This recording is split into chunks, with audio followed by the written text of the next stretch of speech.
आप जानते हैं कि नेशनल हेराल्ड पर किस तरह इस सरकार ने झूठ और भ्रम पूरे देश में फैलाने का काम किया है।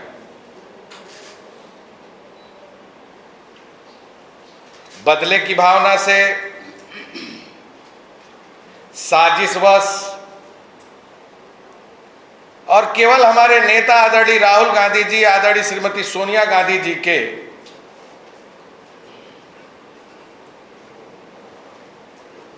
पूरी तरह बदनाम करने की एक सुनियोजित साजिश रचने का काम किया है। जिस यंग इंडिया मामले में यह सरकार लगातार आरोप लगा रही है और ईडी ने, सीबीआई, ईडी ने जो चार्जशीट पेश की है, वह इन यंग इंडिया में ना कोई देनदारी हो सकती है, ना लेनदारी हो सकती है, नो प्रॉफिट नो लॉस कि वह पूरी संस्था है। पिछले समयों में जब चुनाव आयोग में पहली बार उसकी शिकायत हुई थी तो चुनाव आयोग ने भी उसे खारिज कर दिया था। ईडी में जब सुब्रमण्यम स्वामी जी गए, ईडी ने भी उसे पूरी तरह खारिज कर दिया था। बाद में इस सरकार ने जो ईडी के डायरेक्टर थे उन्हें बर्खास्त कर दिया और पुनः अपने चहेते व्यक्ति को ईडी पर बैठाकर अनावश्यक रूप से केवल छवि बिगाड़ने के लिए उनके ऊपर मुकदमा दर्ज किया गया। आदरणीय राहुल गांधी जी को, आदरणीय सोनिया गांधी जी को ईडी ने जब जब बुलाया, वह उनके समक्ष गए और अपने पूरे साक्ष्य को उनके सामने रखने का काम किया। जिस मामले में उन्होंने चार्जशीट दायर की है, वह मामला पूरी तरह बेबुनियाद, गलत, भ्रामक और केवल उनकी छवि को बिगाड़ने की कोशिश इस सरकार द्वारा की जा रही है। संविधान पर हमला हो रहा है। किस तरह ईडी, सीबीआई का दुरुपयोग हो रहा है विपक्षी नेताओं पर। चुनाव आयोग के भी मामले पूरी तरह स्पष्ट रूप से सामने आए हैं। महाराष्ट्र का चुनाव, हरियाणा का चुनाव, वोटर लिस्ट में कितना बड़ा गड़बड़ किया गया है, यह पूरी तरह सामने। और आदरणीय राहुल गांधी जी ने सदन में सरकार से जवाब भी मांगा। यह राहुल जी पर आक्रमण क्यों हो रहा है? आदरणीय सोनिया गांधी जी पर, कांग्रेस पार्टी पर आक्रमण क्यों हो रहा है? यह सिर्फ इसलिए कि निरंतर आदरणीय राहुल गांधी जी जातिगत जनगणना की बात कर रहे हैं, सामाजिक न्याय की बात कर रहे हैं। मैं कुछ उदाहरण आपके समक्ष रखना चाहूंगा। इस उड़ीसा राज्य में ओबीसी की जनसंख्या 54% है और रोजगार में आरक्षण मात्र 11.25% है, जबकि मंडल कमीशन के अनुसार 27% आरक्षण होने चाहिए। शिक्षा में 0%,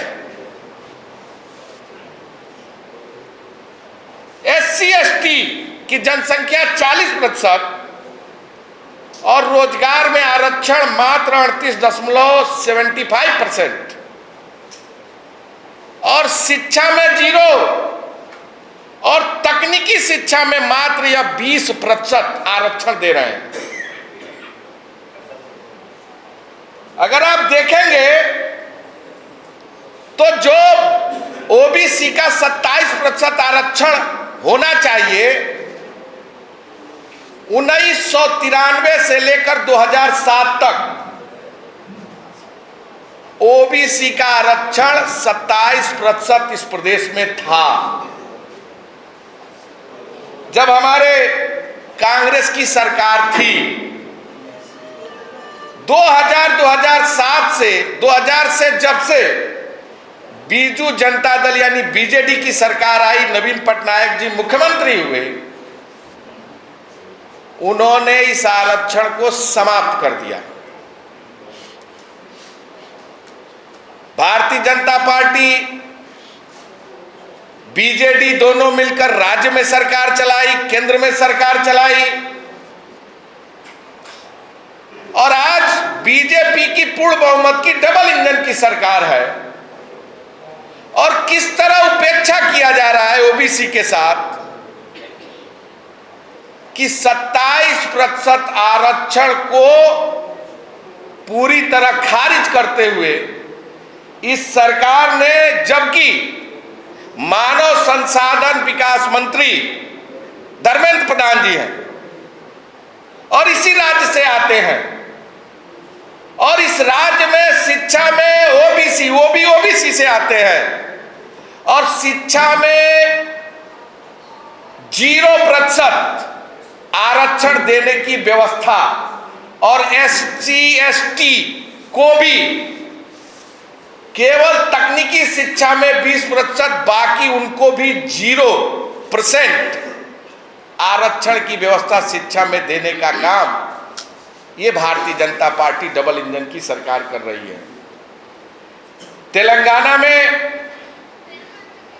जनसंख्या 52% है, ओबीसी का 42% आरक्षण है, शिक्षा में 29% है, SC ST को 24.79% जनसंख्या, 24.79% जनसंख्या है, 25% आरक्षण है, शिक्षा में 21% आरक्षण है। कर्नाटक जहां हमारी सरकार है, ओबीसी 54% है, 32% आरक्षण है, शिक्षा में 32% आरक्षण दिया जा रहा है, SC ST 24.5% है, आरक्षण 24% लागू है, ओबीसी को, SC ST को, और 18% शिक्षा में दिया जा रहा है। यानी जिस तरह संविधान पर हमला हो रहा, जो हमारा ओबीसी SC ST का अधिकार है, उस पर यह सरकार इस राज्य में भाजपा शासित प्रदेशों में डाका डाल रही है। और आदरणीय राहुल गांधी जी सामाजिक न्याय की बात कर रहे हैं, जातिगत जनगणना की बात कर रहे हैं, सबके बराबर की हिस्सेदारी की बात कर रहे हैं। इसलिए यह सरकार जानबूझकर उनकी छवि को बिगाड़ने के लिए उनके ऊपर लगातार दबाव बनाना, प्रशासनिक हथकंडे अपनाना, उनके खिलाफ मुकदमा दर्ज करना, फर्जी तरीके से उनके खिलाफ चार्जशीट दायर करने का काम कर रही है। कांग्रेस पार्टी इन विषयों पर पूरी तरह मुखर है। हम जातिगत जनगणना, जो हमारे नेता आदरणीय राहुल गांधी जी लगातार इस बात को कहते रहे हैं कि हम जातिगत जनगणना करा कर रहेंगे, इस परिप्रेक्ष्य में इस 28 तारीख को संविधान बचाओ रैली इस भुवनेश्वर में कांग्रेस पार्टी करने जा रही है। और इस क्रम को आगे बढ़ाते हुए 3 से 10 मई तक प्रत्येक जनपदों में हम रैलियां करने जा रहे हैं। विधानसभा स्तरीय 11 से 17 मई तक हम विधानसभाओं में सभाएं करने जा रहे हैं, रैलियां करने जा रहे हैं संविधान बचाओ। और 20 से 30 मई तक घर घर संपर्क अभियान